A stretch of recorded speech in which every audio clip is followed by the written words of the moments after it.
In this video, I will show how to restore icons on the Windows 11 taskbar. Click on Start, then Settings. Here click on Personalization. Click on Taskbar. Here you will see some options for taskbar. Taskbar items show or hide buttons that appear on the taskbar. Select to on or off.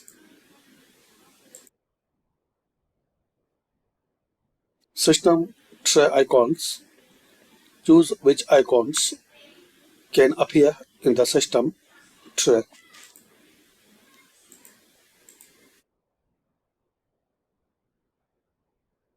Other system tray icons show or hide additional system tray icons. Here you will see a list of applications you can show or hide by select on or off.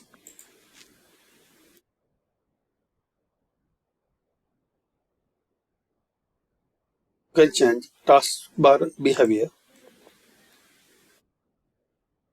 You can change taskbar alignment. Automatically hide the taskbar show badge on taskbar apps, and there are some more options. So this way guys, you can restore icons on the Windows 11 taskbar. Thanks for watching.